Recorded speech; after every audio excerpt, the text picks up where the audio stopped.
Here's what some people are saying about the Projection Booth podcast. The Projection Booth is single-handedly the greatest film podcast you could ever listen to or could possibly want. Top notch.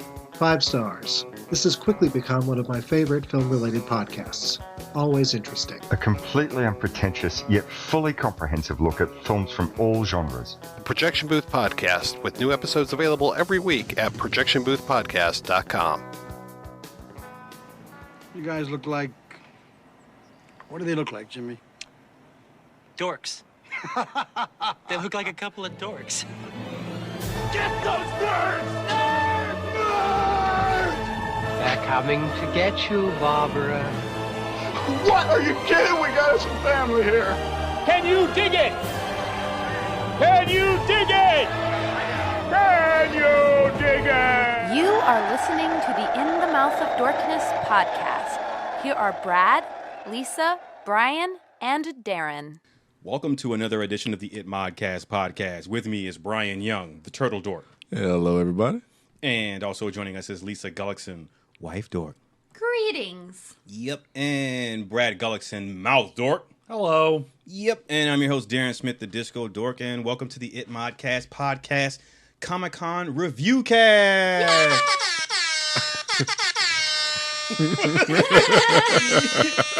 We are back, ladies and gentlemen. You even told me that the fyow fyow fyow was going to happen, and I still yayed over it. Don't overstay your welcome, Brad. Don't overstay your welcome.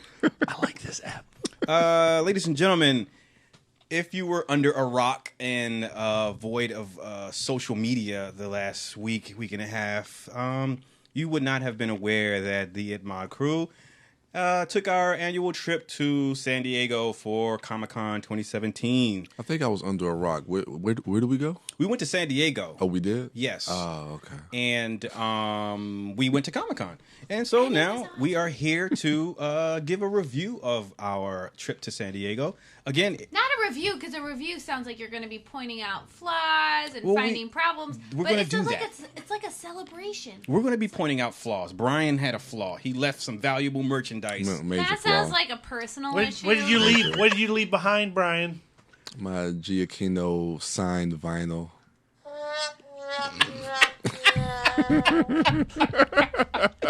Look.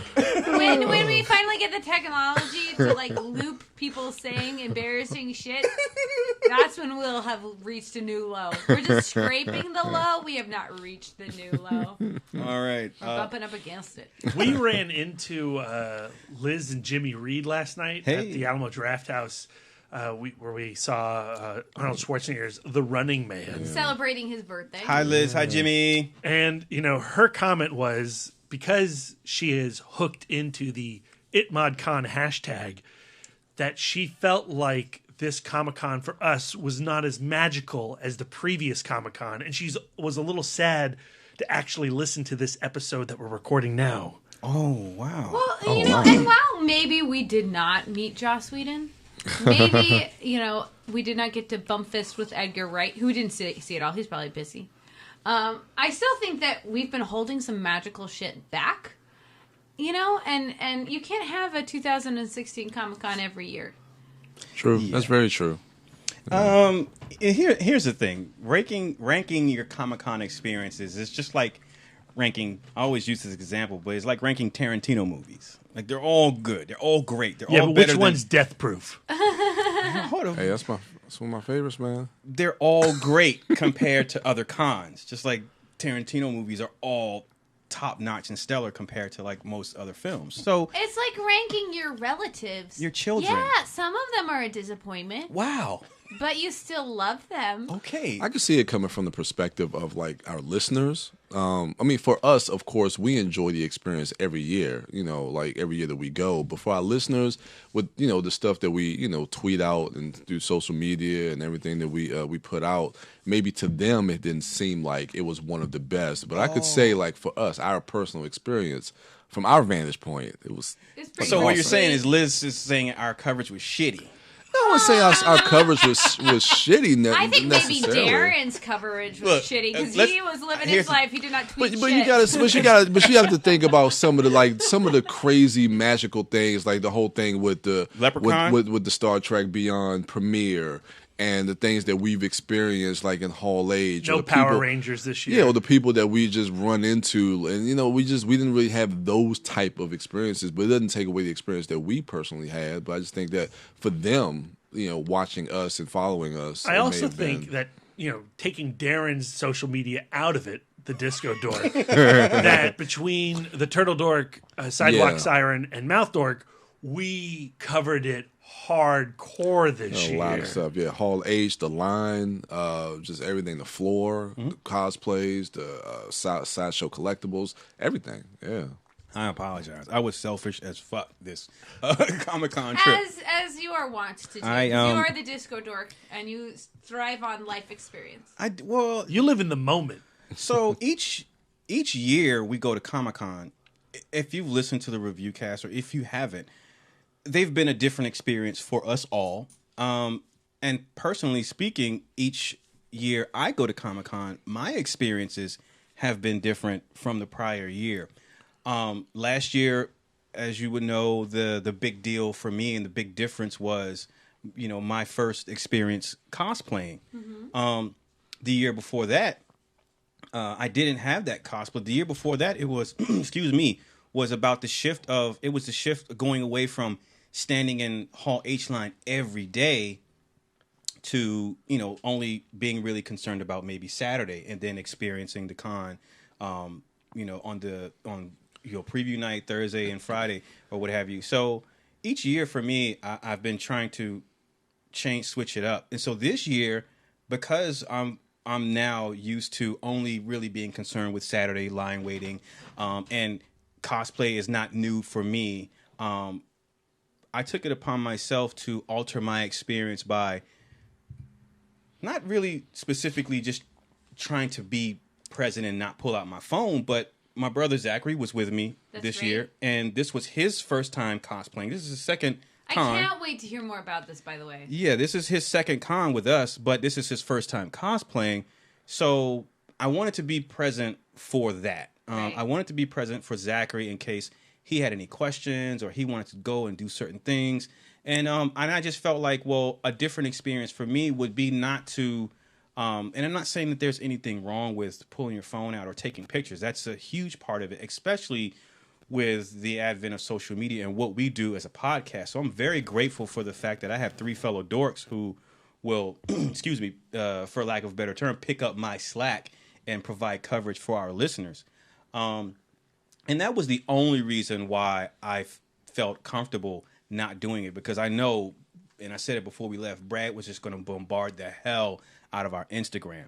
And for me, I felt like, well, if I ever want to go back, because, Brad is on his A game always when it comes to social media and our Instagram, and Lisa as well, and Brian, I felt like I have those memories. I was there. In a lot of those instances, I was with you all. And if not, then I remember being there, and I can go back and use that. But for me, this experience and this con was different because, again, I wasn't in a rush to get anywhere. I was able to just walk around and not think I got to be a certain place at a certain time, except for, us getting in line for Saturday's Hall H. But outside of that, if you would have listened to our preview cast, you would have known that there weren't any panels that I had to see. I didn't feel like I had to be somewhere or anything like that. There was no sense of urgency, again, outside of the Hall H line. But so I had a really laid back and really cool and relaxing experience. And plus, I needed that just for my own personal life. So that was the difference for me for this particular con. It was pretty mellow. I feel like it felt that way. We did not tackle this year with the same level of intensity as far as pre-gaming Comic-Con. We've been doing this for 7 years now. That's our place. Those are our people. We know how it's run. And so as such, once you commit to okay, on Thursday night, so-and-so is going to sleep out, and Friday night, so-and-so is going to sleep out, that's it. We're good to go. Mm. And we were able to, because of that, I think we saw a lot of the floor this year. This is the most Brad and I have walked the floor, going from booth to booth, really exploring, and it blows our mind. and kills us that we still somehow didn't manage to see everything. Same. Yeah. So let's talk about. So none of us had preview night. Am I correct in saying I don't that? think Right. we did.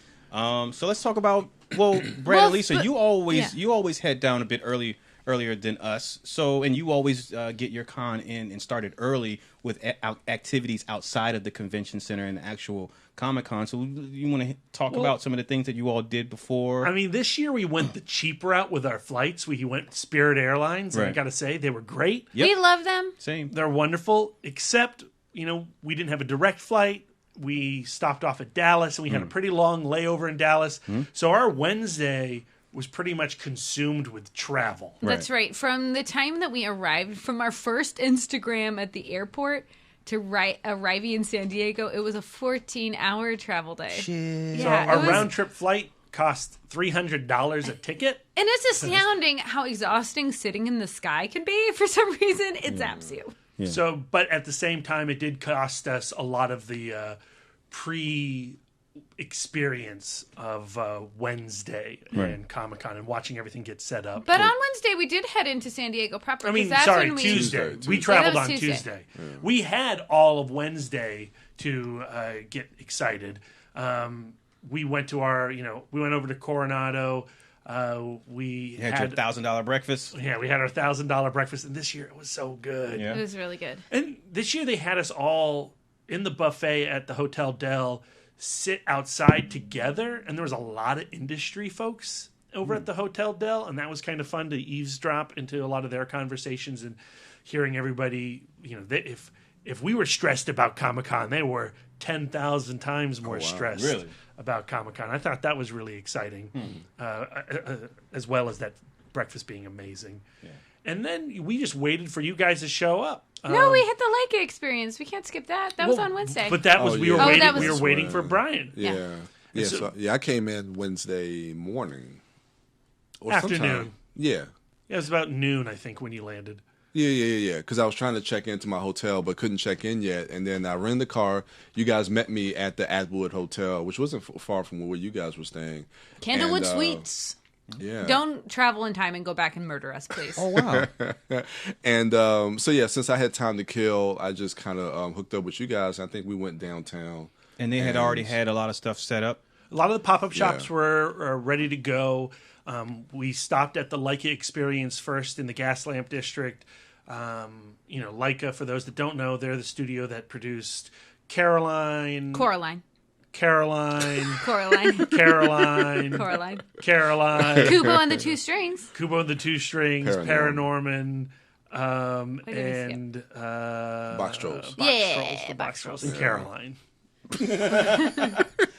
And it was an awesome pop-up shop. It was cool. It was really, really cool. The line to get in was significant. It wasn't short. But they were keeping us entertained. They had like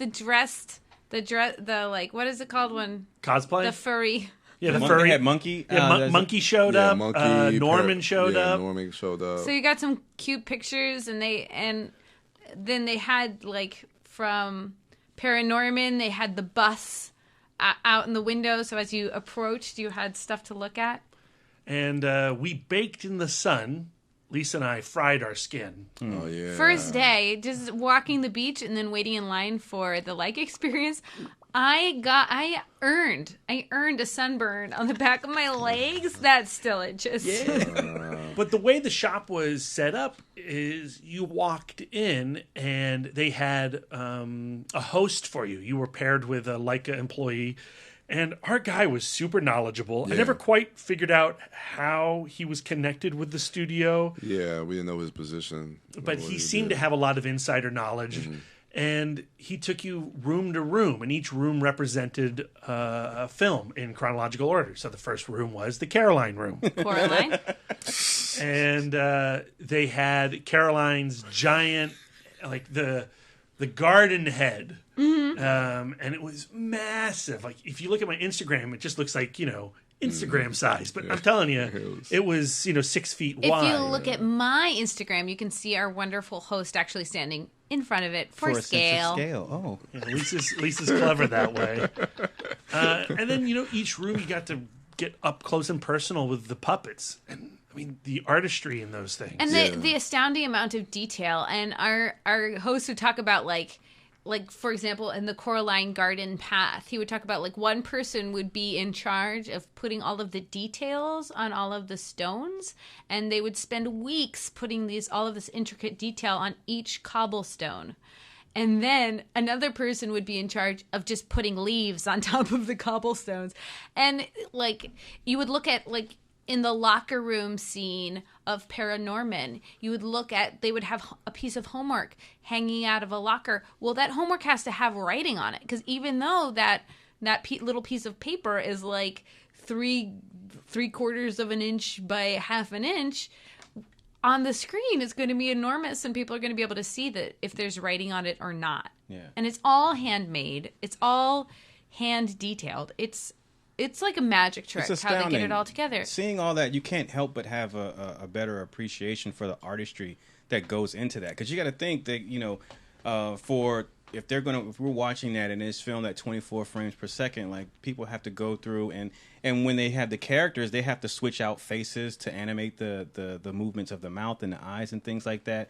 And so that's a time consuming process that you have to be passionate to be able to do it at that level, and then have a story being told and it being conveyed through that way. They also talked about, like, how they would to make the different elements of the set pieces and the props. They would a lot of their employees are people who have come from another field.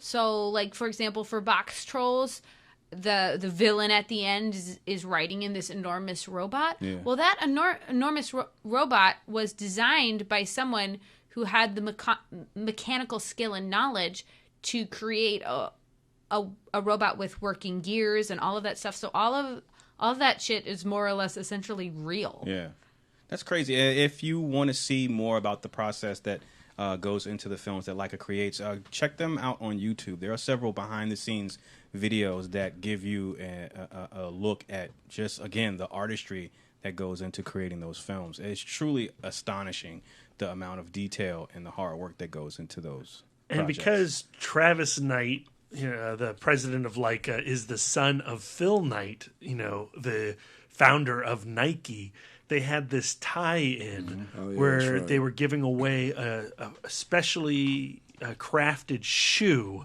a Nike sneaker for each film. So there was a Paranorman Nike, there was a Caroline Nike, there was a Kubo Nike. Yeah. And we each put our name in to win one, but we didn't. No luck. Oh. Mm-hmm. But Leica's going to be going across the country with this setup. And they're starting in Portland, of course, because Leica's from Portland, and they're going to do a road show across the country. So keep your eyes peeled to their website, and hopefully they'll bring it all towards you.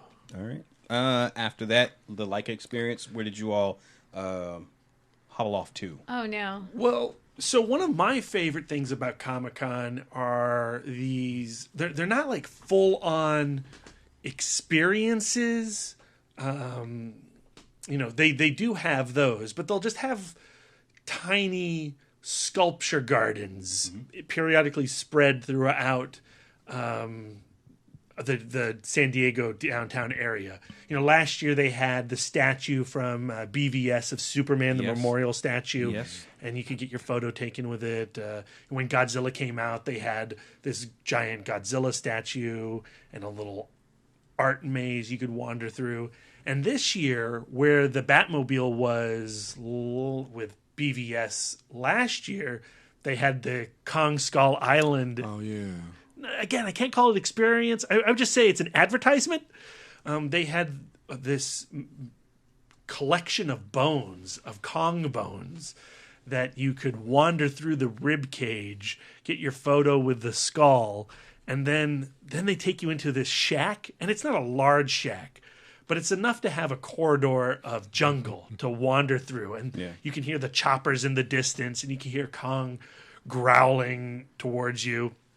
And, we were actually with this one gentleman, and we're going through there. And just as we got through... He was right in front of me. Got to the end of the tunnel, he's like, "This reminds me of Nam." And then when you pop out through the Nam Tunnel, there's King Kong's giant paw. And, we all took our photo, our selfie. Actually, we didn't take a selfie. They had a guy stationed there specifically to take photos inside the palm of Kong. And I have to say that Brian was the one who killed that photo. He's like making this face like the Kong hand is like in motion and it's like smacking him. Yeah. I just put on a cute face. That was. Oh, go ahead. Well, it's such a silly thing. It's so goofy, but I love those so much. Mm-hmm. It just falls in line with the rest of the Comic-Con experience. It's movie related. Studios come out and try to promote their films and things like that. Well, and the whole town transforms. I know we've talked about this in the past, but that entire city it becomes a billboard for something. But then the people embrace it so hard. Mm-hmm. We went and had dinner afterwards, and I can't even remember what that bar was where we ate.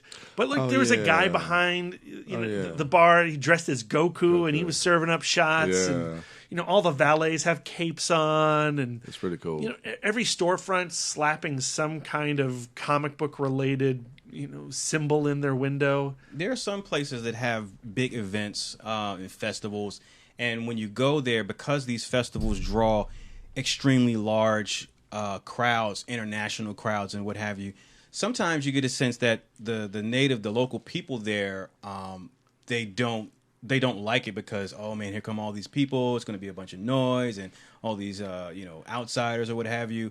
But as you're saying, Brad, you don't get that sense with San Diego. And I'm not saying that some locals don't feel like, oh my God, here comes, it's Comic-Con week. But for the businesses, they do make us feel welcomed in that regard. But I will say, on the other side of it, when we were over at Coronado, when we were walking towards the Hotel Del, I have my Sergeant Rock t-shirt on, and this woman points directly at my chest and goes, we're going to see a lot more of them this weekend. Yeah.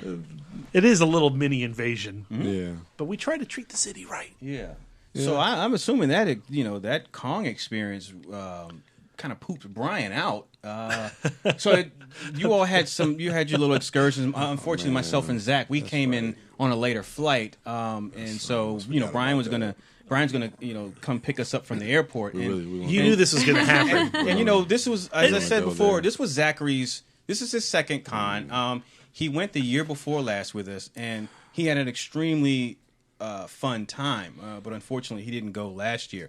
So after seeing all of our pictures last year on social media and things like that, and the videos, and we missed him. He said, "You know what? I want to go. I saw the Hall H stuff, and everyone's talking about it. I'm going this year." And so he made it a conscious effort to get that squared away. He said he was going to cosplay because he saw Lisa, myself, and Brian's cosplay photos, and Brad's Silver Surfer fan. Yeah, he came back this year, and he heard about our experiences in doing that, and so he was excited to try cosplay for the first time.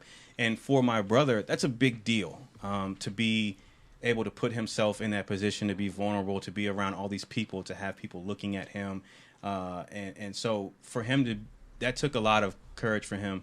And so he was really excited about doing it. And he decided he was going to cosplay as T'Challa. He wanted to go as Black Panther. Awesome. So much so that this dude dropped 15 pounds or something like that. Like, he lost weight and worked out to be able to get fit to get in this costume. And it was shocking to me, but I loved it. So I say all that to say my brother was really excited to go back and be with us. He was excited when Lisa friended him on Facebook and started, sending him Comic-Con messages. He would text me or call me and say, Darren, like, Lisa sent me a message. She asked me, was I excited? So it was a big deal to him. And so, he and we took a flight over, and again, just on that flight, he was just excited to get his trip started. And, we land, and we're in San Diego. Granted, it's a little later, and, we're looking on social media at the excursions that you guys are going on, and he's just getting excited. He's just ready to get his con started. And, the plan was to get there. We told Brian that we were going to be landing about 8:30, and so we get there, and this motherfucker fell asleep in his room, didn't set his alarm clock, didn't turn the ringer on. So I'm like, all right. And Lisa and I, we went to see Doug Loves Movies that night. At the American Comedy Company. Which is in a basement. Right. So we didn't have the greatest signal on our phone. I don't say anything to Zachary because firstly, I don't want him to get, Zachary can get stressed out and he can get anxiety and it can get bad for him. So I didn't want to freak out, firstly, because I didn't want to have a panic attack. I didn't want to go into my shit. So I was like, all right, you know what? Let me figure out what's going on before, because there might not even be a reason to get bothered by this. So I'm texting Brian, hey, Brian, we're at the airport. I could get nothing back. So then I'm calling, and then I don't get any answer. So I'm like, okay, let me send a group message. Hey, Zachary and I are at the airport. So I don't get a response from anyone, and that's not usual for this particular group. We are always on our phones. Someone would usually respond. So my thinking was, okay, they're all dead. So I saw pictures of them together earlier. I knew Brian was renting a car. Brad and Lisa always rents a car. But why wouldn't anyone respond to me? They were together earlier. Maybe they were in a car. Brian rode with Brad and Lisa, and they got in an accident.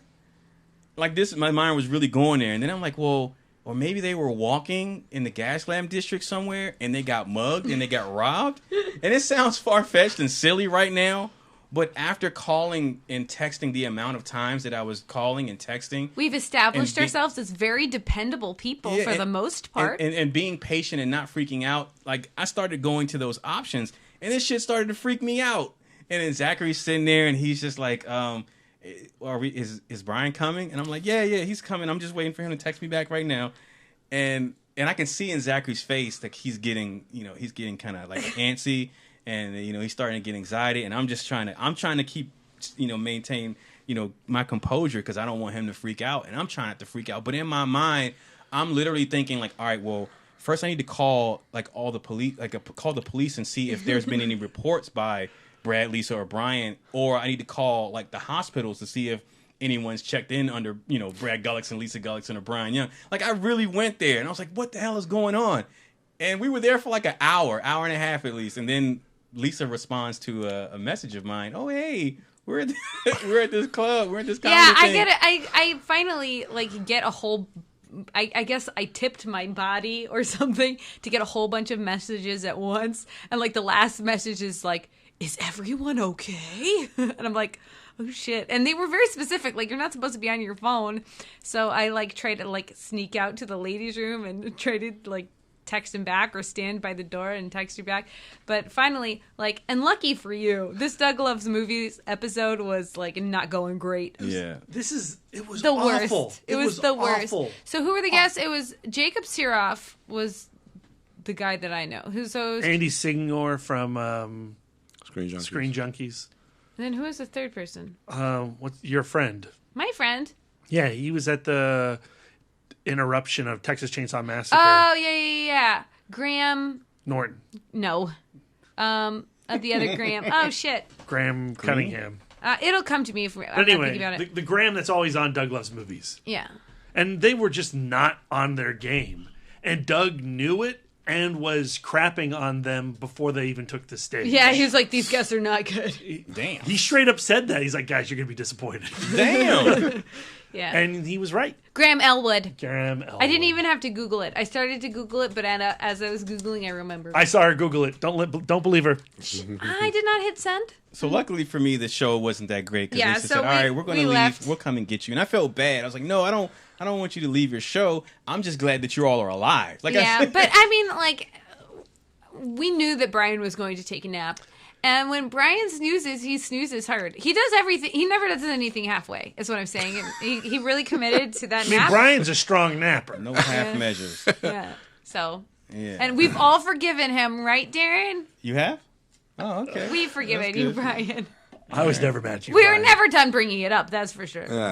Poor Brian. I wish this was, we were recording this video because Brian looks very sad right now. Zachary still text. You want to see his most recent text about that incident? He still texts to me, asking why. What happened? Did he do something wrong? And I keep telling him, Zachary, it's not your fault. You didn't do anything wrong. Anyway, Brian woke up. Yeah. We got Darren and Zach. Felt like shit. Everything was fine. Brian, I can't tell you how many times Brian said I'm sorry. Brian said sorry so many times. I was like, dude, I forgive you. We just spent 15 minutes giving Brian shit about it. So I think we can move on to the actual Comic-Con now. So we did our run. We did our annual Target run. This was the quickest we've ever done this run. Like, we've got it down to a science. I kind of missed it, actually. Like puttering around, like, what do we need? We knew exactly what we needed. It goes back to what Brad was saying. We've been doing this so long and I think that also speaks to how come this particular con experience was different from previous ones, is because there's less stress, there's less anxiety, there's less uncertainty. There's less uncertainty because if you compare it to the people who were with us who were there for the first time, or people who were around us there for the first time, it's completely different. It's like night and day.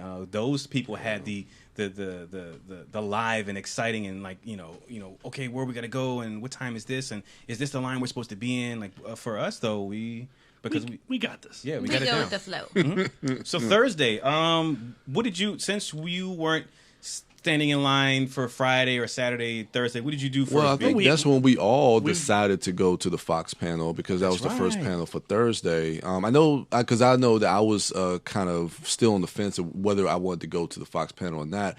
Because like you guys thought there was going to be a lot of stuff with X-Men and stuff. For me personally, I never thought X-Men was going to be there. I wasn't too thrilled or too excited to go see the Fox panel. So I was like, Did you know it was just going to be Kingsman? I didn't think it would just be Kingsman. That felt like the old switcheroo. Well, it was the old switcheroo. They literally changed the title of that panel the that day morning. Before. No, the day before. I think it was that night they changed it. It became the Kingsman panel. Yeah, yeah. And there was already people standing in line like before you came there Thursday during the day when we were downtown. When you were awake? Yeah, yes. During the Leica experience, we were walking around like there were people in line for Hall H. So they were there like 24 hours in advance, thinking they were going to see some stuff from Deadpool 2 or X-Men or Predator or whatever. But so it became the Kingsman 2 panel. Yeah, and which I thought was a great panel. It was a great panel. It was actually a wonderful panel. Yeah. I like.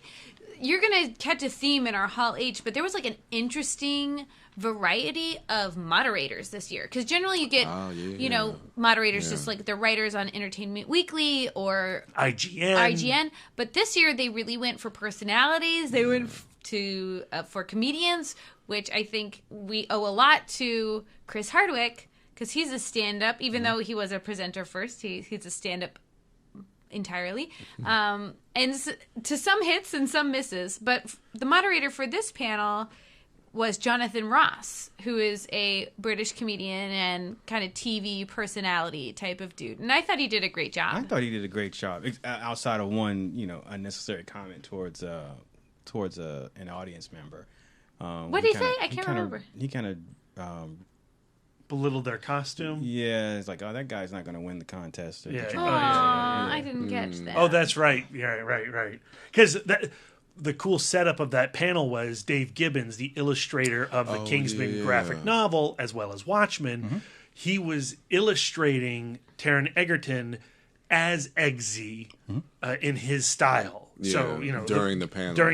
Yeah. And then the person who asked the best question was going to get that. Oh, and somebody was awkward at the mic. Yeah, that's shitty. That's a shitty thing to do. Yeah. But, I mean, outside of that, I think he did a great job. Yeah, I mean, some of the bits with Matthew Vaughn calling on the phone, and then the stuff with the whiskey, which I'm sure we'll get into. It was a fun panel. It was a fun panel, and the footage was great. The footage was awesome. They showed us the first 10 minutes, the opening of the film. The opening scene, and that scene is rad. Brian lost his shit. 2 scenes. It was like 2 scenes. And they were both really amazing, because there was the chase scene, and then there was the hamburger scene. The hamburger scene. Well, that came midway through the panel. Yeah. But like the first one we had was straight up the first 15 minutes of the movie. Yeah, the opening of the film. And I thought it was fantastic. I was kind of lukewarm on the trailers, and I wasn't terribly excited for the sequel. For the sequel, yeah, there was only one trailer out at that time, and I was just like, whatever. But then that scene won me over. Yeah, I mean, you definitely feel Matthew Vaughn's style that he's kind of bringing over from the first film. But he's also elevated it. The action is, and the way I love the fact that in that scene, I don't want to give too much away, but I mean, you've seen it in the trailers. You've seen chunks of it in the trailers. Yeah, the fight scene inside the car is how he makes it feel so spacious and so open in a very contained space. To really have that fight scene feel very fluid, and I love the way he shot it and the way he choreographed all that, and then the use of Prince's music I thought was fantastic. It was great. I think it goes to show, like, in this movie, we're going to see an Eggsy that's on a whole new level. Yeah. He's now been fully Kingsman out, but he still has that kind of edge to him. Mm-hmm. What I loved about the first film was how it embraced the wackiness of Roger Moore era James Bond. Absolutely. And put an R-rated spin to it. Yeah. And it just looks like this sequel is going to take all that insanity of the Roger Moore era and just crank it up to 11. Yeah. And I love that with this film, like, the cast is, like, amazing. Jonathan Ross could not stop pointing out that there are 3 Oscar winners on this cast. Mm-hmm.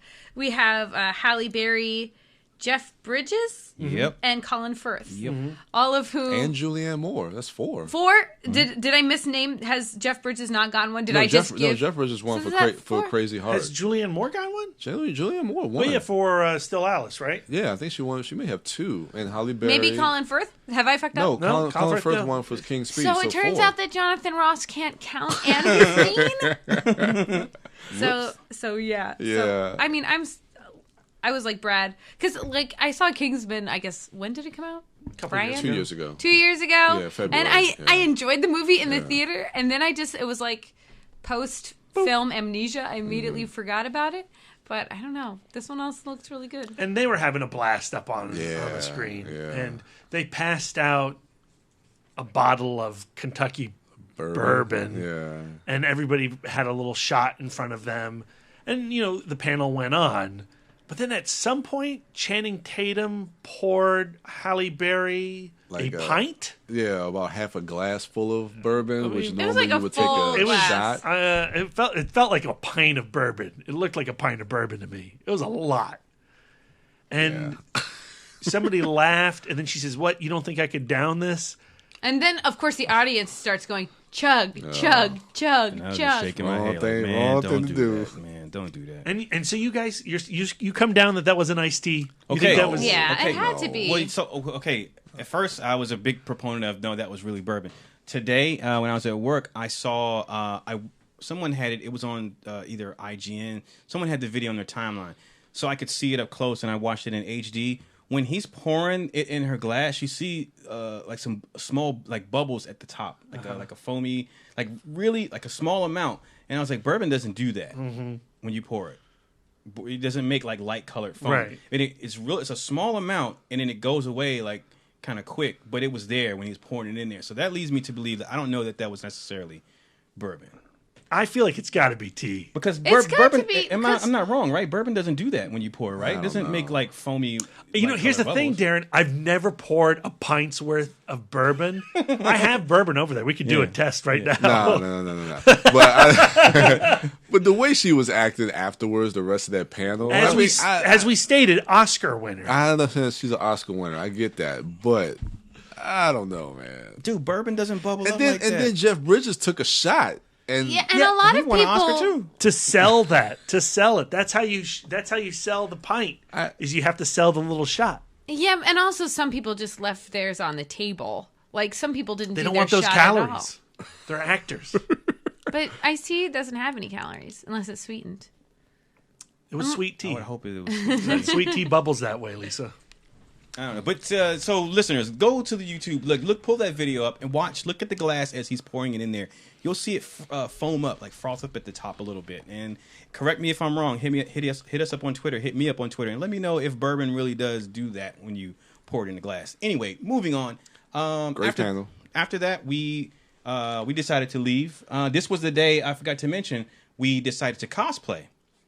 Oh yeah, that's right. That's right. So Brian, you were season one Daredevil Daredevil of the Netflix show. Yes. Lisa, I was Margot Tannenbaum from the Royal Tenenbaums. please tell me, you listeners, you've seen the pictures of that cosplay on our Instagram and or Facebook and Twitter, because Wife Dork knocked that shit out the park. It was awesome. Brad, you were which fan of? I was fan of Bernie Wrighton's era of Swamp Thing. Yes. My brother Zach awesomely cosplayed, as I mentioned before, as Black Panther, and I was Banff Agent 2.0. The cool part about, again, my brother cosplaying was seeing people's reaction to Black Panther and the costume, and it being so positive for my brother. And he just the first time someone actually stopped him to take a picture, or they called him. They said, "Hey, under the tents, King." They called him King. They said, "Hey, King T'Challa." And for my brother, and he didn't even have the Black Panther mask on. Brian, we did hear your stomach. He didn't even have the Black Panther mask on, and the guy called him and said, "Hey, King T'Challa, can we take your picture?" And it just made Zachary light up. And from that moment on, he was comfortable and he was excited, and that just set the tone for him for the rest of the Comic-Con. So did he get stopped a lot? I bet he got stopped a lot. Brian and I, we were waiting in the Mondo line for a poster, and Zachary was touring the floor. He came back and met up with us in line, and he said, "All right, well, I'm just going to stand over here to the left by this pillar." And him having that mask on, it was kind of hot, so he took it off. And as soon as he took it off and leaned up against the pillar, a guy came up and said, "Hey, can I get your picture?" So he puts the mask back on, and he poses for the picture.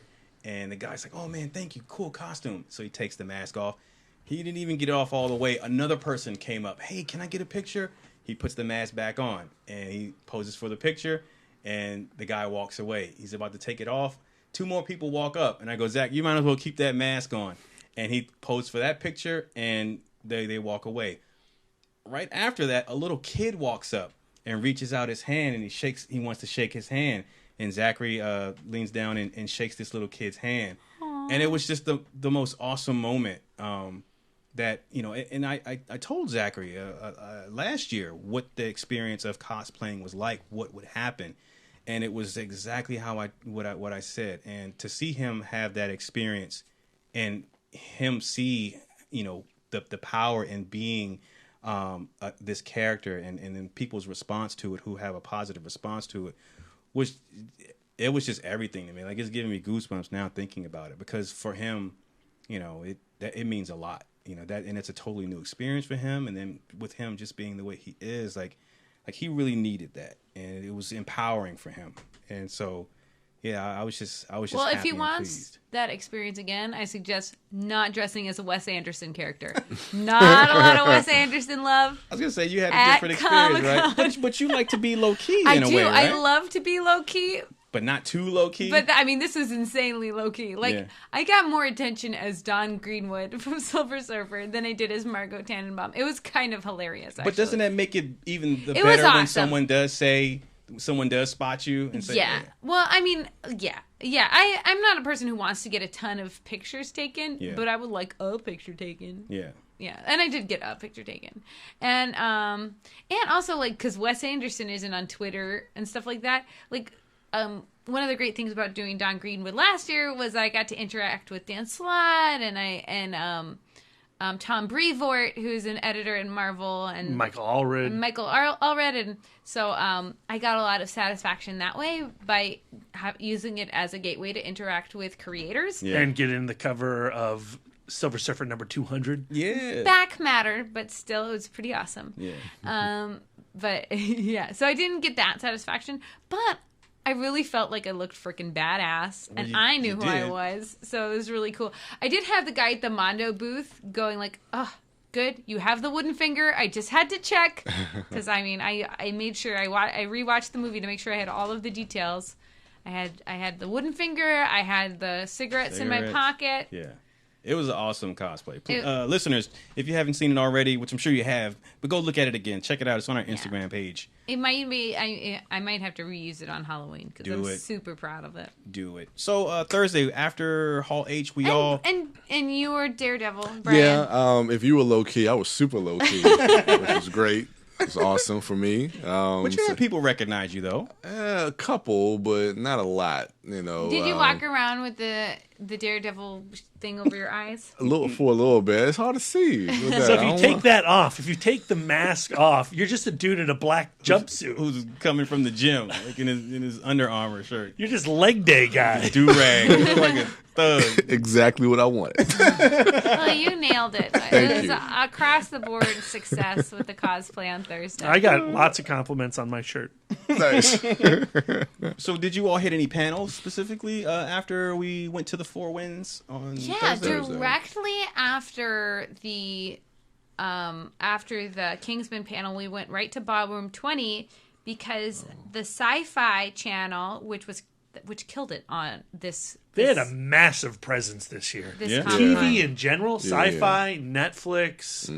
They owned Comic-Con this year. So the Sci-Fi Channel sponsored a panel called The Great Debate, and I wanted to see it because it was hosted by John Hodgman, who, for our Apple head over here, he played the PC in the old Justin Long Mac PC channels. He was also a regular on The Daily Show. And he has an amazing, hilarious podcast called Judge John Hodgman, where people like write in and they are like, my wife wants a cat, but I want a llama. And then he like tells them, well, you should totally get a llama because llamas are cool.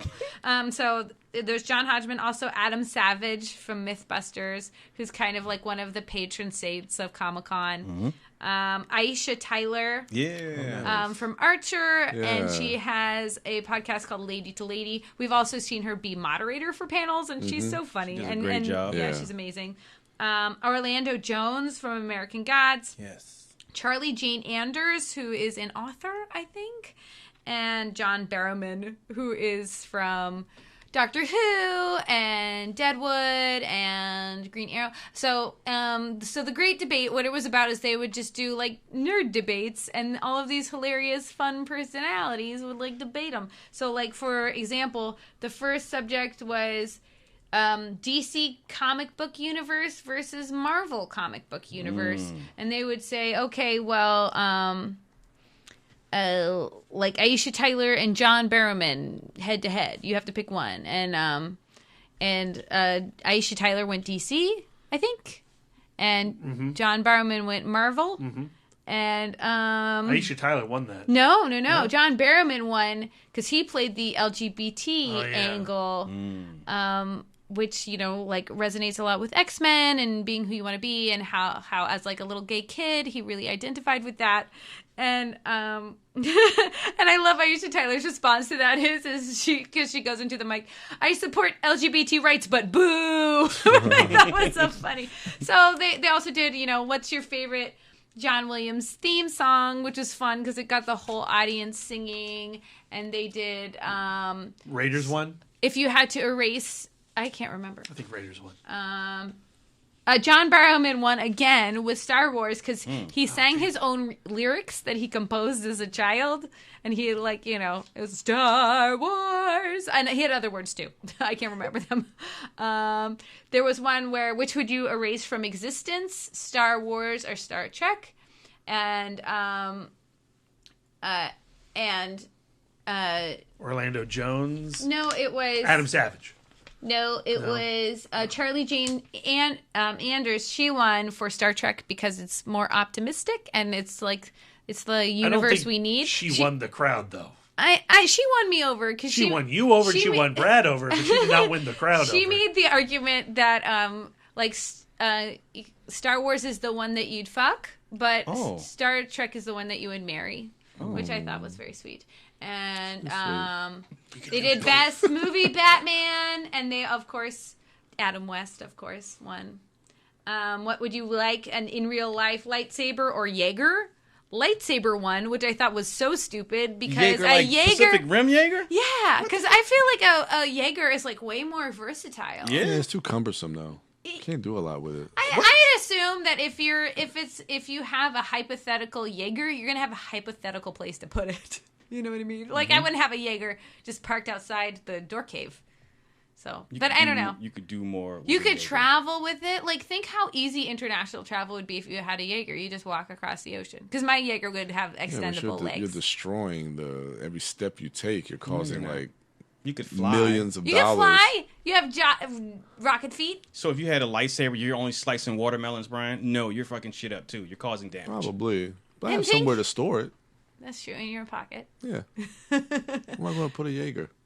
In right your outside. garage. Garage is look, wherever you want. That's true. Who's going to argue with you? Yeah. But you can see how this could be, even now, how this could be. It was a super lively, fun, and funny panel. I'm so glad that it was the next place we went directly. We did, but it was weird to start the with panels back to back, because Brad was actually doing a write-up for Film School Rejects during the panel. Yeah. So I was like, they gave us like little like yes thumbs and no thumbs to like do it. So I was like up there like holding down my no, I don't want a lightsaber, give me a Jaeger. And Brad's like tappity tappity tappity tappity. But like by the time that panel was over, I was like desperate itching to get to the floor, because it's like I've been here for like an hour and a half and I've seen nothing. Yeah. Oh, the floor is going to be gone. No, they're going to buy everything. You know what? The truth be told, they did buy everything. Exclusives wise, if you didn't snatch those things up on Thursday, you were effed. Yeah, some of the things they did hold over from day to day. So, for example, from Gentle Giant, we really wanted the Rocket and Groot Scotty Young statue, so we would go there first thing every day, and it would be sold out. But like Sunday, we're like, well, this clearly has to be our top priority. So, you know, so we hit that. Well, Brad went to the Black Panther sighting. We'll talk about that later. And then I hit the Gentle Giant right away. But other ones, you know, we wanted that Miles Morales Musico figure, and they sold out like within the first hour and a half of the con being open. And they were done. And they were done for the whole con. What else did we miss out on? The 70s Stan Lee pin. Mondo pin. Except then they accidentally gave us the 70s Stan Lee pin. Whoops. Thinking it was the new one. We win. So after that, so we ended up hitting the floor. What about you, Brian, after Kingsman panel? Fox? After Kingsman, I hit the floor for a little bit. There was a couple things I wanted to get, some posters. I'm trying to think, did I bring my poster to Thursday? Yeah, I did. I wanted to get the stuff from Acme Archives, my Power Ranger prints that I normally get. Walter Jones was there, so I wanted to go by to his booth and get him to sign. But he was at a panel, so I had to wait for that. But finally waited around, got him to sign that. I'm trying to think it's Thursday when we met up with Giacchino. I think it was. No, it was Friday. That was Friday? That was the next day. Mm-hmm. Okay. So I didn't really hit the floor a lot because I went to another panel in Hall H later that day. So I kind of stood around like in the general area. So I really didn't get a chance to see the entire floor. But I went to the Netflix panel in Hall H around 3:30. How was that? Was it for Defenders?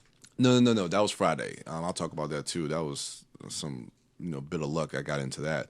But for Thursday was Netflix's Death Note and Bright. Yeah. So it was a 1 hour panel. It was moderated by Terry Crews, which was awesome. Yeah, Terry Crews was Terry Crews. He was absolutely fantastic. They started with Death Note. I cannot remember who was on the panel. I think Nate Wolf was on there. Is that based on that manga? Yeah. I just put that together.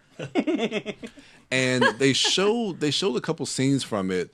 The one scene they showed with Nat Wolf, it didn't sell me. I like the trailer for the film. I'm looking forward. It premieres August 25th, which is a little less than a month away. But the scene with Ryuk, what was it? The Willem Dafoe, the demon, the demon of death or god of death, something like that. Death, uh-huh. Yeah, his voice is perfect for that character, and the scene where you actually get to see him is pretty terrifying. So I thought that panel went pretty good. I love that Lakeith Stanfield is playing L in the movie. Yeah. I'm not familiar with the manga or the anime. He's because you're not a nerd. If you don't know who Lakeith Stanfield, he's most recently starred in. He was in Donald Glover's series. Oh yeah, I know the Atlanta. actor. Yeah, Atlanta. He was in. He was recently in Get Out. And Straight Out. Yeah, and he was in Straight Outta Compton. Played Snoop. He's a great actor. I love him. Yeah. And he was in character on the panel the whole time. Like people would ask him questions, and he would just give these deadpan, kind of almost rude answers to people. But everybody knew he was in character. Yeah. So I thought that was kind of fun. Was Adam Wingard there, the director? Yes. Okay. No talk about Godzilla though. It was just straight. It was just straight Death Note. But the thing I think everybody was there for was really for Bright. No footage was shown at the time. Will Smith was there. They had the whole cast. Will Smith, a newcomer Lucy Fry, Joe Edgerton, Numi Rapace, excuse me, and Edgar Ramirez was there as well. And of course, the director David Ayer. That guy. That dude. That guy. Yeah, that guy. God, man. But anyway. He said some comments. He did say some comments. Now, if you remember last year during the WB, he would be talking all this mess about Marvel and blah, blah, this and that. So I'm in the panel, and they're talking about Bright, and Terry Crews is asking him about the process of making films and working with Netflix. And David Ayer is going on about, with Bright, I was able to make the movie that I wanted to make. You know, it didn't have to be watered down and blah, blah, this and that. And a lot of people was like, okay, this is a slight against, his experience with working with Suicide Squad. I mean, he says, like, something along the lines of, it doesn't have to be some crap PG-13 movie. Yeah, something. And David Ayer's only made one PG-13 movie. Exactly. So a lot of people were thinking he was referring to Suicide Squad. He says that he was just more so talking about the process of working with Netflix. How Netflix gives you a lot of creative control to just basically, they give you the money and you just do what you want to do. Sure, everything sounds like a level-headed and completely sane thing to say in retrospect. Absolutely, in retrospect. But we all know about the dealings with Suicide Squad and the problems that he had with that. So when I heard him say that, that's when my mind first went. I was like, oh man, this dude is at it again. Like, well, I think that like last year, certainly, like the tone he set at the beginning of the Marvel panel, was DC panel, excuse me, was so toxic, and like, thinking ahead to the DC panel this year, like DC panels can be something that is bright and happy and joyful. They do not need to be competitive and stinky. Yeah. I just think I don't know if he just kind of gets a little too ahead of himself. He's like a jock artist. He's like, I'm gonna win art. But sometimes, like being in Hall H, you just get that energy, and you just kind of just want to, flex your jock art muscles. Yeah, and he doesn't need to do that. Because from what I saw with Bright, it looks to be a pretty incredible film. I don't know if you guys got a chance to check the trailer out. I've seen earlier this year when it first debuted. Well, the new trailer that they released for Comic-Con. Yeah, so I went and did a reaction to that. But the trailer went over great. It looks fantastic. It looks like a film to be released in cinemas. It's going to be interesting at the end of the year when this comes out to see how this is going to play, because Netflix is they're I know you guys did a full podcast about this, but this could be a game changer. I mean, their whole model that they're releasing films this whole year, it could definitely be a game changer. I think this is going to be their biggest film yet that they've released through Netflix. So Will Smith talked a little bit about that. I thought it was a really good panel. It was cool. It was cool to see all the stars there. Terry Crews did a great job. So I think after that, I think I hit the floor a little bit more, and then I think I hooked back up with you, and then we just rolled out. No, I think this was Thursday. We were setting up for Saturday about the line. I think we were trying to figure stuff out with that. Mm-hmm. Yeah. So later Thursday night, we all met up with our group, right? Yeah, I think because our Scott and his family, they came in around Thursday evening. Yeah, shout out to Scott and his family. Woods. Yeah, the Woods. And so they had another mutual friend of theirs that was from Portland, Oregon, Sean and his son Michael. And big props to them. They got in line Thursday, I think. 10 a.m. 10 a.m. on Thursday. And it was so that's like a full 48 hours in advance. Yeah, and this was an unofficial line for Saturday. 49 and a half hours in advance. Yeah. Saturday. So this is the unofficial line. He was just standing around, and thank goodness for Sean, because if we did what we thought, what we were planning, we would have been nowhere near where we were for Saturday. So big ups, big thanks to Sean and Michael and Scott and his family for really being able to get out there and hold a space for us, and that was awesome. So this was nuts. Yeah. Our group this year was massive. We had 30 people. Was it 30? I thought it was 20. I think it was more like 20. It was 20. It was around 20. We had 20 people, plus others who tried to get in on our group. Yeah. And they'd be jelly. And then we had to shun them. Yeah. But we had 20 people in our group that we were going to basically rotate out over the next couple of days. Yeah. And it was done in shifts. Yeah. So, Darren volunteered to do the first night shift. Although, here was the weird thing, right? Yeah. Because we all got together around midnight, around 11 o'clock. Aisha showed up. And Thursday night. Yeah, Thursday night. So we all stretched out to our 20 people in line. It's 50 feet of sidewalk. We were along the bayfront. Mm-hmm. And then we were like, okay, well, Darren's going to hold the fort for us. Oh, okay. Well, who else? Darren's going to hold the fort that's for right. us. Yeah, that first night it was only, I think it was. So Darren's going to hold the fort for 20 people in and line. all these chairs. And then they all left, right? Yeah. And you see how they do your boy. Yeah. And I was just like, we can't just leave Darren here to hold 20 spaces in line. Yeah. We did establish with the group in front of us and the group behind us. Yeah. The group in front of us, they had 15 people. The group behind us had 30 people. And they were doing similar things. Yeah. this is the system. Yeah, this is how it's done. Works. It's crazy. But at the same time, I did not feel comfortable just leaving Darren to hold all these spots. Yeah. So I took Lisa back. Yeah. Because I'm a delicate flower. She's a delicate flower. I can't spend 2 nights outside. No. And then I came back with Brian. Yeah, we stayed there till about midnight or 1? We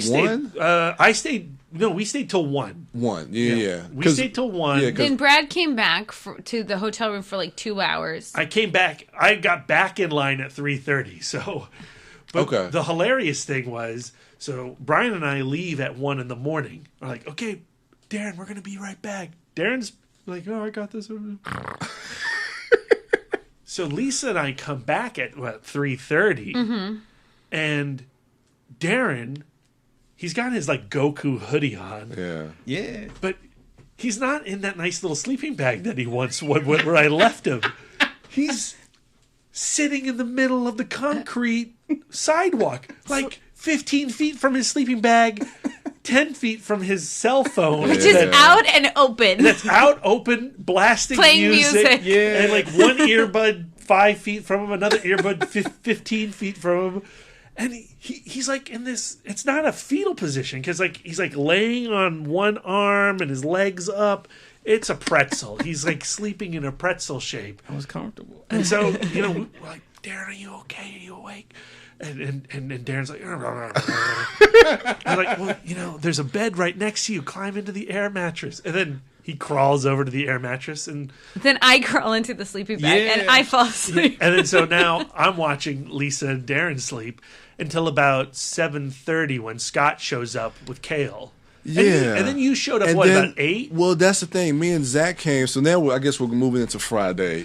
So me and Zach, we get up, and we know that Darren is there. So I think we either shuttled in or drove. I can't remember which one. I think you shuttled. Yeah, me and Zach came. Yeah, we did. That's right. Me and Zach took the shuttle, went to the line, and Scott and Sean were there. And Scott was like, "Oh, well, Darren, he went to the bathroom." I was there. That's what we thought. So I saw Darren get up when he finally woke, around 8 o'clock, an angry grizzly bear, disoriented and growling.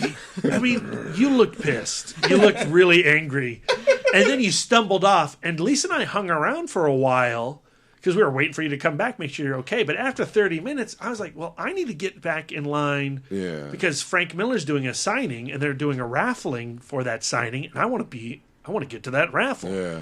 So when Brian showed up, that's when we left. Okay, so we did meet up with you guys. Right. Okay, yeah, so we met up with Darren you guys. But Darren had still not come back. Yeah, he still not come back. And Scott was like, oh, because Zach was asking, because we both were asking, and Scott was like, oh, well, your brother just went to the bathroom. He'll be right back. So me and Zach, we get settled in, and we're relaxing and chilling, and, like, time is going by. And it's been, like, and me and Zach have been there for about an hour.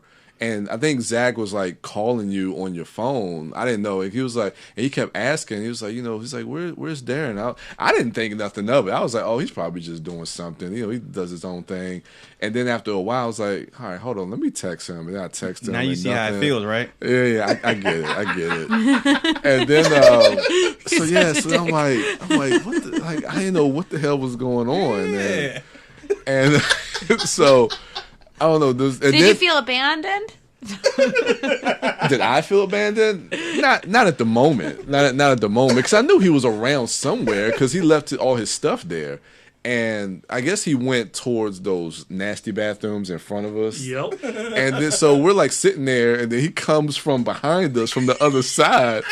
I'm like, what the hell? It's like, I thought she went to the bed. Like, you've been gone for like an hour and a half. And he's just like out of it. He's like pale. Like, I've never seen a black man with a pale face. Like, it's I was just like, dude, you need to get some rest. And he's just so disoriented. And then he couldn't find his phone. And then that's why I called you. Because I was like, do you know where Darren's phone is? You was like, oh, well, I put it underneath the pillow. The thing. I was like, all right, Brad, you're the hero. Because we couldn't find his phone at all. So we found his phone. But what about his laptop? Oh, goodness. And that's another thing too. So he leaves. So we're like, dude, go back to the room, get some sleep. Just go get some sleep. I was worried that was he even going to be able to find it back to the hotel, because he said, all right, I'm just going to shuttle in. I think he shuttled in, and I guess he made it back. And then he comes back later in the day, and then we get the whole fiasco about, the book bag and everything. And Zach was like, he's like, I saw you with your book bag when you left. He was, and we're like investigating the groups around us. Do you have a backpack with a red trim? And the thing is, like, I've known Darren for 17 years now, and I'm just like, I was like, dude, it's probably back at the hotel. Like, Darren's like, not at the hotel. It's like, nah, and like, I wasn't there. I don't know. So then later that night, we all go back because I'm going to come back and sleep out with you guys for Saturday. So we all go back later that night, Friday, and it's sitting right in the damn hotel room. My favorite part of that story is when we were all investigating, going like, black and red backpack, blah, blah, blah. There's somebody from another group going, I found it, a black and red backpack. Everybody's and I'm going, yay! And then Darren's like, that's not mine. Yeah. Whose backpack was that? We'll never know. We did find a black and red backpack. I feel sorry for that hobo. We stole it. But here's the thing. So, especially with the backpack, this goes back to what I was saying as far as approaching this con with a different mindset and just being relaxed and just going with the flow. My laptop was in that book bag, and before I knew that it was in the room, when it was thought for me, I was like, well, someone just made off with my laptop. Like, I genuinely was like, okay, I was cool with it because I just didn't. Cool with it. I just didn't. I was like, well, there's nothing I can do about it. If someone has it, they're long gone with it. I'm still here. I still got Saturday Hall H. Yeah, but meanwhile, today. Scott and Aisha and Zach, we're like tearing apart everyone's campsite. And I'm telling people, I'm like, it's okay, because I wasn't saying it. It's okay. You don't have to look for it. You don't have to worry yourself. I genuinely felt like you were at peace. It was okay. I was at peace. I was like, you know what? It's okay. Like, I'm safe. I'm healthy. My brother's here. Got my friends here. I got the floor to go to. I still got money to go buy some shit if I need it. And then, Saturday, I have Saturday Hall H. Marvel's going to knock this shit out. So Friday, we start rotating out. Lisa and I left. Yeah. Darren went back, got some rest. And then for the remainder of Friday, our group traded in and out of that line. Yeah. So you're never actually waiting 49 hours in line. You're just doing a chunk of time here and there. Yeah. And really, you just do that time when you want rest. I loved the night shift. I loved what Lisa and I did. I loved what we did with Darren. We did early morning, and then we did overnight. Right. And, that way you sleep for like 2 hours, and then your body takes over and keeps you up for the rest of the con. It was wonderful. Yeah. And then Friday was awesome. Friday was my favorite day, probably. You did some signings? We did signings. So there was the Frank Miller raffle. I mean, when we got the Grant Morrison wristbands, you just went to the booth and they gave you a wristband. First come, first serve. So no big deal. Right. With the Frank Miller one, it was a double signing because there was Frank Miller signing and then there was a Gerard Way of My Chemical Romance, who's also doing Umbrella Academy, and he's doing something for Dark Horse as well. Oh, Netflix just picked up Umbrella Academy, is going to do a show based on it. It's a pretty good. I read the first 2 volumes. And so there was 2 massive lines at the Dark Horse booth. The way they were giving out wristbands is the way they do like the big ones, like Black Panther and Thor Ragnarok signings. It's a grab bag. They had this giant sack filled with black beads, black and red, and inside the black beads were a handful of red beads. I think it was actually the reverse. No, you had to get the red. Red's was the winning one. Okay. Yeah, trust me. And Lisa and I got in line, and we're approaching the bag, and I saw a couple people get red. I was like, okay, so it's possible. Yeah, but then I just saw black. Yeah, and black. There were people who were cycling through this line, so they were pulling a bead and not getting it and getting back in line. Putting on like a fake mustache. and so I'm like, okay, here we go. This sucks. We're not going to get it. Yeah, we approached it with like a Darren backpack. Like, it is what it is. It is what it is. I reach in, and I pull like a handful, and then I let the handful sift through my fingers until I have one final bead. I pull it out, red bead. Oh, nice. Yeah. I was like, oh my God, Lisa, we got it. Yay. And then it was Lisa's turn. Yeah, and I did it from a different bag. Yeah, they had 2 and sets I had of bags. a different strategy. I reached all the way to the bottom of the bag and pulled just one. And then I pulled it out, and shit, I got it too. And so, we both got wristbands for that signing. And we both went Frank Miller. Lisa later was like, maybe I should have gone Gerard Way. I don't know, since we were already getting things signed. But at the same time, it was just a thrill. Because, like, Frank Miller, I mean, he's, say what you will about the stuff that he's put out in modern memory. Holy Terror, Dark Knight Strikes Again, Hell and Back. Not my favorite comics. But the man made The Dark Knight Returns. Right. 300, Sin City, That Yellow Bastard. His Daredevil run. I mean, he is a titan. And he's a guy that does not do a lot of signings. He certainly doesn't come up to Washington, D.C. too often. And when he does, when you're 12 years old, he bails on you. And they replace him with Paul Pope, who's also really cool, but he's not Frank Miller. I wanted to meet Frank Miller. He was denied me when I was 12. You're never going to let that go. Never going to let that go. I also wasn't 12. I think I was like 16. I was still really sad about it.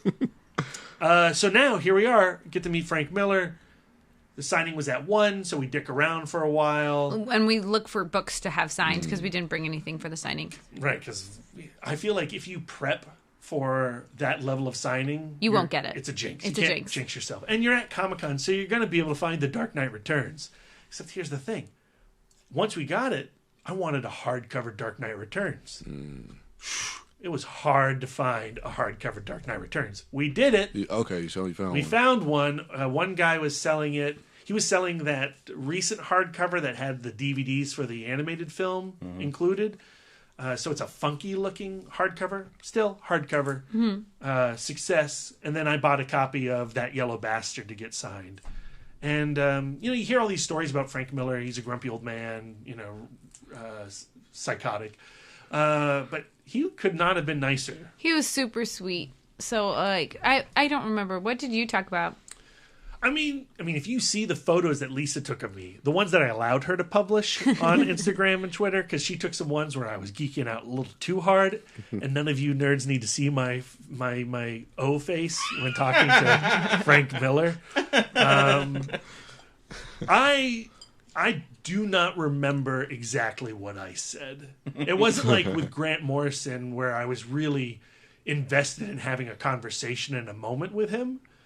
With Frank Miller, it was like, it was just me pouring out love towards him. Yeah, it was beautiful. And then I told him the truth, where it was like, Dark Knight Returns was the first Batman comic book I ever read. And that's weird because it's like Batman. I'm back and I'm old, and I'm like, this is my first one.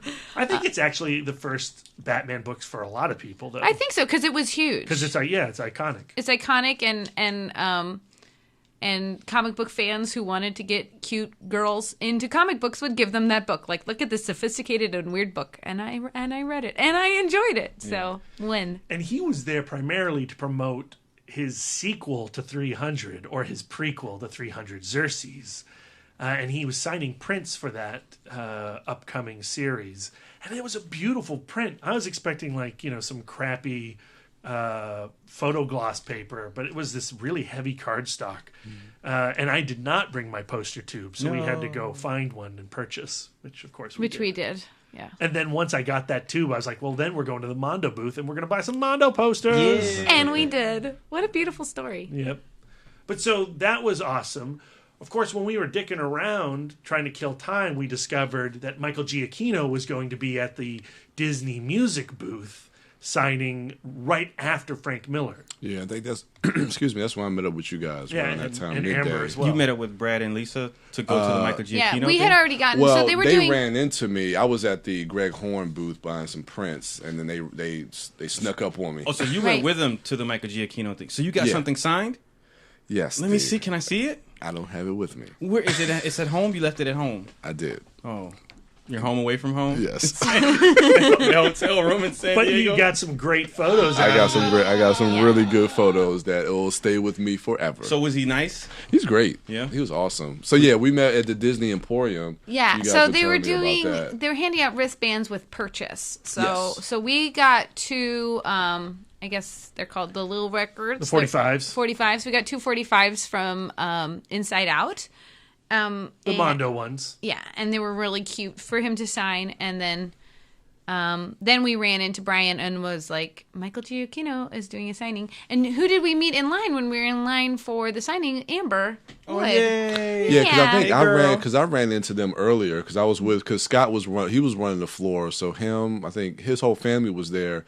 And I think I mentioned to him, because I met up with you guys. You guys told me, we split off. I said, okay, yeah, we'll meet back up for the Michael Giacchino scene. And during that time, I ran back into Scott and Amber. And I told Amber, I was like, oh, Michael Giacchino's doing the signing. She was like, oh, I love him. And so I was she's a big-time music dork if you follow her on Twitter. So. Yeah, so she was like, okay. So they went and bought a record, and she was going to end up doing the same thing. So we all met there around 1 o'clock. Because I think he was doing 2 different signings at 2 different times. Like one at 1 and another one at 3. Something like that. So you got the Inside Out 45s, Lisa. Right? Yeah. What did you? I bought the. I think it was a 45 of Rogue One. No, it wasn't a 45 because it was a full size. 45 is the smaller. 45 is the little one. Smaller. Yeah, that's the one I got. It was like $15. Yeah. Oh. Yeah. That's the one I got. So I bought something from Rogue One to get signed. And that's what I got. Other stuff was those things for purchase were at his table? Yeah. Where he was. What I think he could have brought something else, but I mean, for Disney, what other scores has he done? He's just he's done a bunch of Pixar stuff. Yeah, a lot of Pixar stuff. Yeah. So, but at the booth, all they had were Rogue One and Inside Out. There was no Incredibles. There was no Doctor Strange or. Did he do Incredibles? Yeah, he did. I know he did Up. Yeah, Incredibles, Up. I think that's it for Pixar. Okay, and I know he did a bunch of Marvel stuff too. Yeah. Recently, Doctor Strange, Homecoming. So he's done a lot of great stuff. So yeah, I mean that was a great signing. So yeah, when we got in line moved pretty quickly. It didn't really, He was kind of a no nonsense signer. You had a few words with him. You thanked him. He thanked you. He posed for a photo. He was super nice. Yeah, super nice. I got told him like one of my favorite scores was Super 8. I wanted to kind of do some little left field. So yeah, I do love that score from Super 8 that he did. So I know you said Star Trek. He does most of J.J. Abrams stuff. Yeah, I mean, Star Trek's probably my favorite score of his, although his current War for the Planet of the Apes score is yes, that's right. He did do that. Yeah, that was awesome. Yeah, so yeah, that was great. Fortunately, I don't have my vinyl. God damn it. Got some great photobomb photos though. Yeah. So too. check my Instagram for that. I stopped. I think it was Friday. If not Friday, maybe it was Thursday. But I think it was Friday where I made my way to Kim Jong Ji's booth. Was that Friday or was that Thursday? I was going to ask you because you went back to the room and you slept. I don't know how long you slept until you came back. Do you remember? No. The Friday I went and got my Ryan Benjamin stuff. I got my Ryan Benjamin. What books. time did you end up coming back to the? Dude, I don't even remember. Wow. I don't even remember because I went straight in there first and walked around and looked around because I was looking for Simon Bianchi. Am I saying his name right? Bianchi. Yeah, Bianchi. I was looking for him like all 3 days, Thursday, Friday, and Sunday. Did you ever find him? Mm-mm. Yeah, neither did I. I don't think he was there. So, but again, because there's so much space there and so many booths, and I would say, all right, I'm going to look for him now, and I would make my way to one part of Artist Alley, and I would get distracted, and be on another tangent, and then say, okay, I got to go back out to the line. Artist Alley was great. It was really good. And honestly, it's not a place that I spent a lot of time in our first 5 years of going to Comic-Con. Yeah. Sometimes you go to Artist Alley and it's a money suck because you always, you start talking to a guy and you want to contribute to his art because you love him, but then suddenly you've bought like 20 prints and you have no money left. Nowhere to put them. Nowhere to put them, Brian. And nowhere to put them. But once I got that tube, and last year I was interacting more with some of my favorite artists, and Ron Lim was there. I mean, the man drew Thanos. He is, when I think Thanos, I think Ron Lim. And there he is, sketching Thanos for people. One year, I'm going to drop some money and buy some sketches. But I'm going to need all your money to help me. All right. But Sanford Green was there. We bought a Black Panther print from him. And he just wanted to show us his other stuff. He showed us a beautiful triptych. Well, because I had mentioned to him how much I loved that spread he did for Luke Cage, Power Man and Iron Fist. And he's like, well, you want to see it? I got the real thing right here. And he pulled it out, and he spread out the triptych for us. And I was like, oh, can I take a photo of it? He's like, yeah, take a photo of it. And this is a beautiful, take a look at my Instagram and Twitter feed. Search Sanford Green Mouth Dork, and you can see the original art next to the finished product, and it's stunning. Absolutely. And he also showed us another drawing he did of just like, it was like this beautiful like silhouette and then just black icons in there. It was just absolutely And awesome. Sanford Green is always such a nice and cool dude. Oh yeah, always such a nice and cool dude. When we were at the table, there was another lady in front of us really fanning out in a nerdy way. Oh, and she was getting that She-Hulk sketch from him. Yeah, it was so cool. And he was just so gracious. Yeah. Yeah.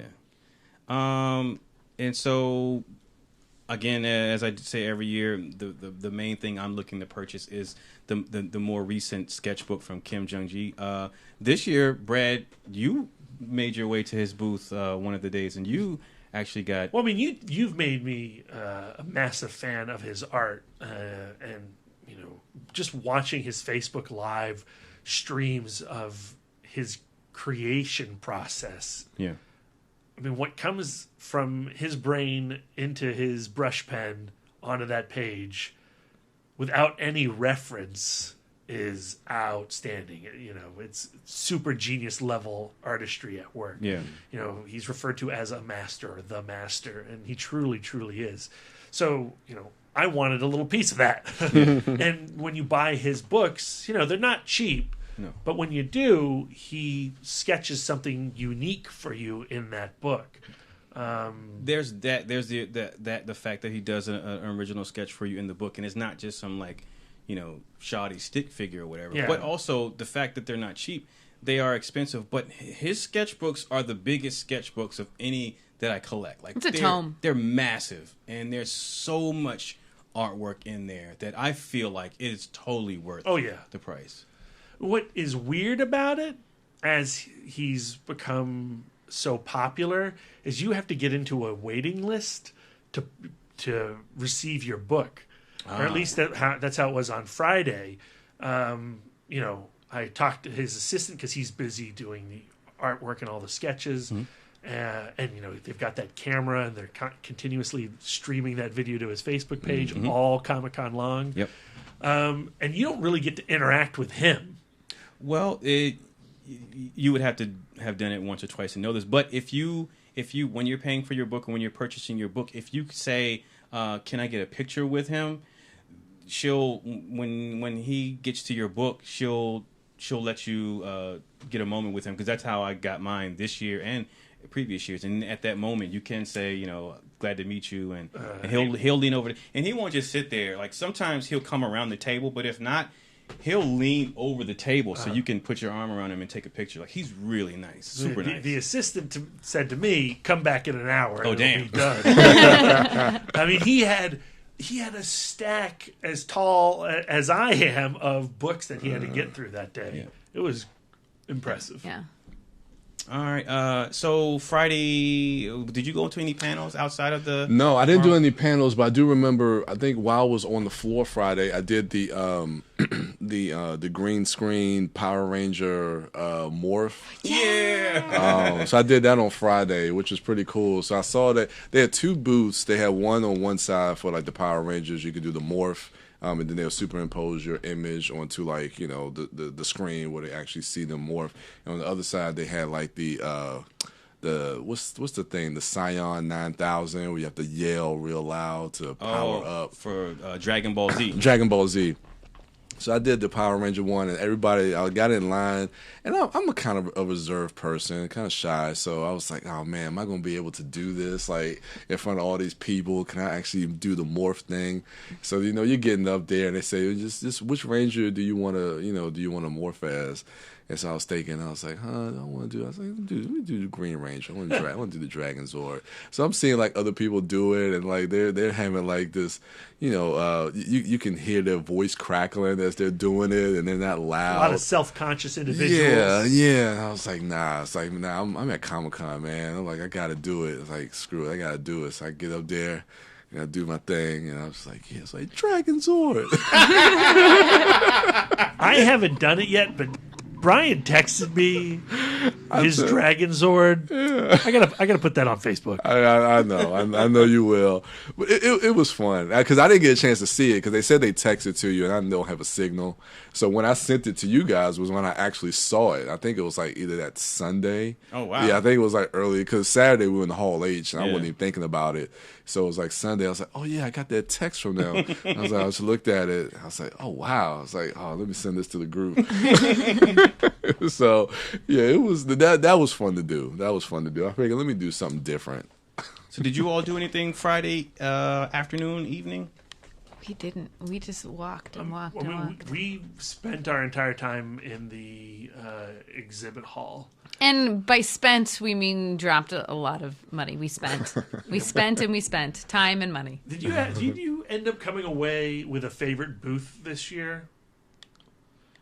I really loved Alex Roth's exhibit this year. His exhibit's always amazing. Yeah, but this year was phenomenal. I mean, he's been killing it on the all-new, all-different Avengers covers. And he had all those on display, and he had this gorgeous Batman print that was inspired by a classic Detective Comics cover where it's like Batman's silhouette in front of a castle and then Dr. Death at the bottom. I mean, it's stunning. And we spent a lot of time over there. Marvel this year rotated the days, switching out props from. They always do that, and it's always cool. But this year it was only 2 movies. They, on Thursday it was Thor's Grandmaster's costume, Loki's costume, and Thor's costume. And then the next day was Black Panther, the tribal masks, plus the Dora Milaje costumes. Yeah. And then on Saturday, which we weren't there for, that's when they had the headdress out for Hela. And then on Sunday, they had M'Baku's, man-ape costume. Yeah. And Killmonger's rhino helmet. Yeah. Gorgeous. Awesome. Yeah. I always love seeing what they switch out over there. Marvel booth's always tough to get into. Yep. It's so crowded because they're giving away all those posters. I know. And the posters, of course, being Infinity War this year and Ant-Man and the Wasp, as well as Black Panther. I mean, they were gorgeous. Great. Lisa snagged a couple for us. I did. Thank you. They were awesome. They were awesome. Oh, sorry. Yeah, go ahead. No, I was going to say, also, I forgot almost Friday was the Defenders panel that I was able to kind of sneak into. yay. So I was outside. I went back in line because every now and again when you're during the day, you kind of, when you're on the floor, you kind of need a break. So I went back to the line, met back up with Scott and Sean and everybody. So I was sitting out there for a little bit, and the guys that were behind us, the guys that would, say, hold my spot and then leave for the whole day.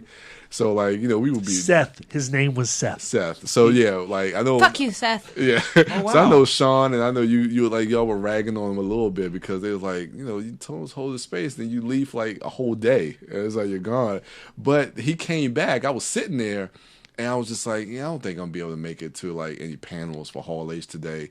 So he comes by, and he's like, hey, I got one of those bathroom passes to get back into Hall H. And he was like, if you want it, he was like, you can go in. Trickery. And I was like, really? Because I remember earlier that day, I felt a little bad because I know Amber was saying that, she kind of wanted to see the panel as well. But I was there, and I think Aisha was sitting there too, and we were sitting there, and I had the ticket, and I was contemplating on going, and then she was like, go. She's like, go see the panel. I was like, yeah, but Amber said she wanted to go, and I don't want to go in, and then she miss it. And she was like, no, it's like, this is your only chance. Like, go. I was like, all right, I'm gonna go. All right, I'm gonna go in. So I took the bathroom pass. I was looking at the time, and I was like, all right, I got about another 30 minutes. I could probably make it in there. And because we were looking at the schedule, and I think Twin Peaks was in there at the time. And so I was like, all right. I'm going to go. So I go in. I'm going to give them the hall pass. Go right in the Hall H. It's the Twin Peaks panel. But I wanted to shoot some footage of outside in the concourse of, like, some cosplayers. So basically, I go in. I sit down. I watch Twin Peaks. I think there's another panel before Defenders. It's Preacher. I wasn't really too interested in seeing Preacher. So before Preacher starts, I go back out. I get another hall pass. And then I just stay in the concourse, take pictures, take video, and then right at the end of Preacher, I get ready to go back in. I think that's when you called me about your laptop. You called me on the phone right when I was about to go back in.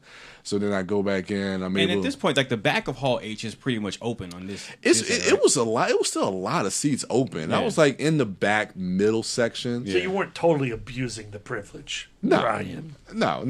I had my hall pass. I was good. Those are bathroom passes, and bathroom the It pass. Modcast podcast does not Support at all or support condone. this behavior, this fraudulent bathroom Yeah, pass Brian, that shit's behavior. illegal. Come on, dude. Wait, You do not want to upset the con gods. wait. That's why your album is still in that.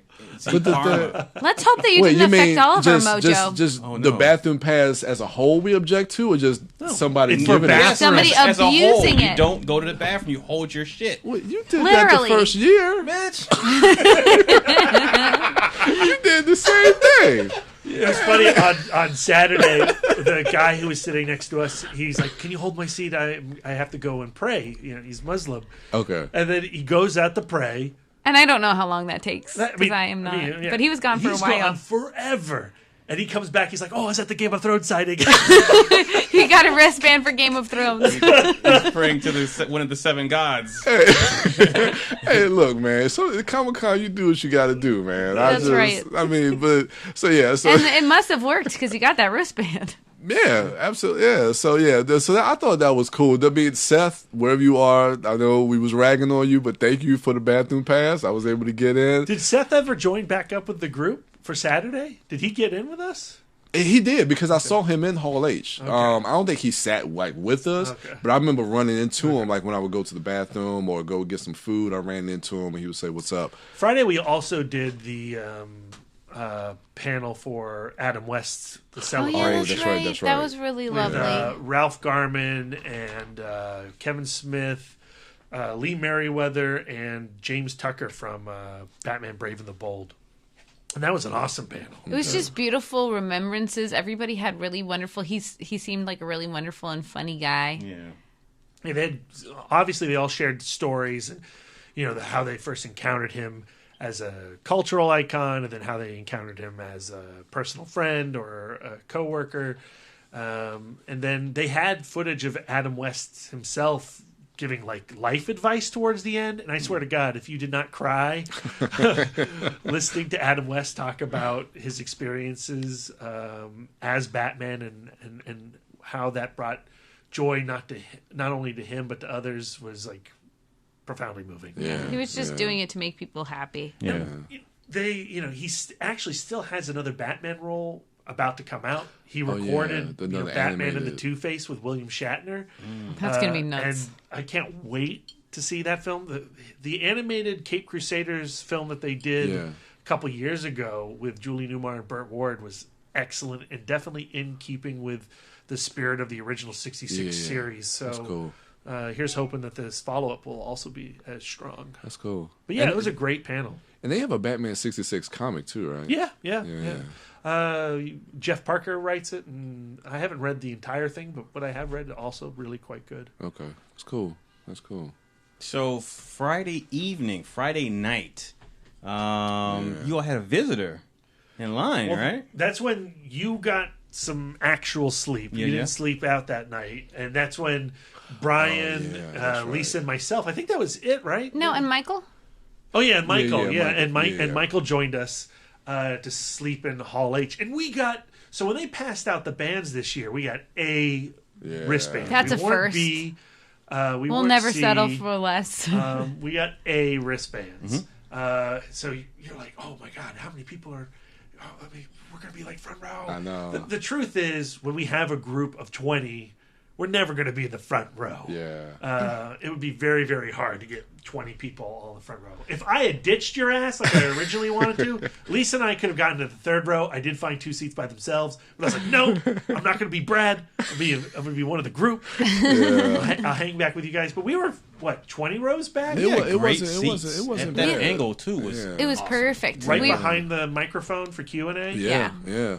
But I enjoyed the time even before we all dispersed. When we got our wristbands and we started to move under the tents, just enjoying that time with everybody, our whole group, out the 20 of us strong, being together and being together strong. Just it was cool. It was nice to spend that time together. It was an awesome group, and it made the time fly by quickly. And honestly, if you ask me my favorite moments of Comic-Con, being with them in line is some of my favorite stuff. Yeah. And then sleeping out at night, it was gorgeous night. The It was weather great. was We were actually fantastic. under the tents, unlike last year where we slept on the sidewalk. We got to sleep on wet grass, people. Yeah. What? Ham horn.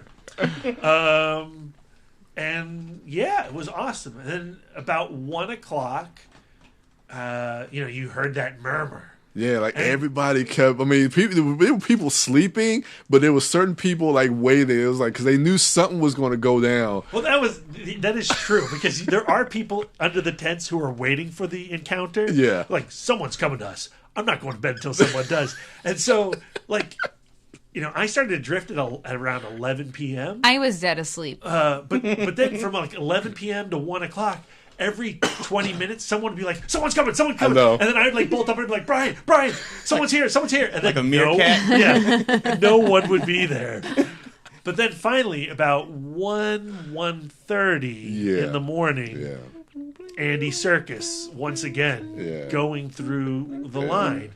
Now, what was different this year is I woke up with all the other early birds. And last time when Lee Pace and Andy Serkis went down the line, I was able to bolt through the chutes and go right to him immediately. Yeah. And I got some serious time with Andy Serkis and Lee Pace as everybody else started to wake up. Yeah. But this year was obviously scheduled. More orchestrated. Yeah. Security was around him. So when I bolted up and I started to move across the chutes, there was a guy there to stop me. Yeah. Everybody stay in your spot. Yeah, and I think that worked out better because I know you had some trepidation whether he was going to make it through, but the guy said, look, if you guys stay in your spot, he'll make it through everybody under the tents. And you were like, he's not going to get over here. But we were patient. We were patient. You were patient. Yeah. I was agitated. But I believe what the guy said. I said if we don't crowd around him, then he'll have time to go through everybody, and he'll eventually get to us. And it all worked out. I thought it was perfectly orchestrated that night. I thought that everything worked out great. And he did. And, I mean, that guy is so crazy genuine. So nice. He met with everybody under the tents. He shook hands. He talked signed autographs. He talked to you. He took pictures. selfies. Yeah. He put an arm around me for the picture. Yeah, and he then when rubbed Lisa. And he Whoa. rubbed my shoulder. It was really soft and nice. Yeah, I mean, he's super gracious. I mean, we were just able to give some kind words in regards about what he did in War for the Planet of the Apes. I kind of echoed the same thing you guys said. Michael had him sign. Was it the Hobbit? The Hobbit book. Yeah. That he was going to give as a gift for I think his cousin's wedding, and he was gracious enough to sign that. And it was. No one thought to ask him to do your voicemail greeting. Somebody did. Ask him to do Smeagol. Do Smeagol. Yeah. I was like, he's not a talking monkey, man. I mean, he is a talking monkey. No, he's an ape. There you go. Yeah. So how long would you say he was out there from beginning to end? We were under the second or third tent. Yeah, we were the third tent. Mm-hmm. Yeah, so if he went through all the tents, he may have been out there for about maybe 2 hours, two and a half hours. Maybe he got to us about 2:00 in the morning. Yeah. Like an hour after he showed up, he finally got to us. Yeah. And then once I had my encounter, I was like, now I'm going to bed. I know. Yeah, same here. And he was still signing when I awoke just because of my nerves. Yeah. And I woke up and I was like, and he was still signing away. That's awesome. Yeah. I'm just really happy that the time that I meet Andy Serkis, I have no makeup on. Yay! Just fresh face. Yes. Just woken up. A little, like when you wake up from a dead sleep and your tum-tum hurts. My tum-tum hurt. It was so funny. I was having dreams of like, oh man, what if Ryan Coogler and Michael B. Jordan come through the line? I was like, I could tell him how much I love Creed. Hey, you got your Black Panther cast member, Brian, yes. The white guy. Yeah, I did. But it was great though, man. He was awesome. All right. So then we wake up and it's Saturday morning. Yeah. And people brought us as Aisha and Fatima and Miriam brought us croissants and shit. Yeah. And Scott brought food. Yeah. Scott brought croissants. I ate so many croissants. Yeah. You guys weren't chowing down. I was like, well, I'm going to have 3 I know, chocolate right? croissants, man. You're not eating your croissants. Those are I my had croissants. a chocolate croissant. That was good. I had a chocolate croissant. I'm sorry, croissant. I had 3 of them. Because we had to make sure all of us were there by 7. Because I wanted to Yes. make sure you and Zach, because 7. you guys showed up. So yeah, everybody got there, and yeah, we were all back together. It was cool. It was an awesome filing into Hall H. Yeah. Yeah, it was. Shoot being in Shoot 2. Shoot 2. Shoot 2. Yeah. Next year, shoot man. 1. And yes, next year Shoot 1. Hear that, Sean? So Wednesday, Sean. I need to line it up at Monday. Yeah, you need to do line preview night. Yeah, man. I swear, I don't know what we would have done without him there. That was We would have had a different experience. It would have been good, but it would have been different. It would have been good, but way different. Way different. Yeah. All right, so I figure this is a good spot to end part 1. Our recording of the review for Comic-Con 2017 was so epic that it ended up being about over 3 hours. So I figured we cut it in half and end right here. So part 2 will pick up with our coverage of Hall H on Saturday. We'll continue on with our activities for early Sunday, and then our wrap up, our traditional dinner, and our movie. And in our closing comments. So thank you all for listening up to this point. Again, follow the podcast at ItModCast. Follow the hashtag ItModCon on social media for all the pictures and coverage of everything that went down at San Diego Comic-Con 2017. Thank you all for listening. And be sure to check out part 2. And until next time.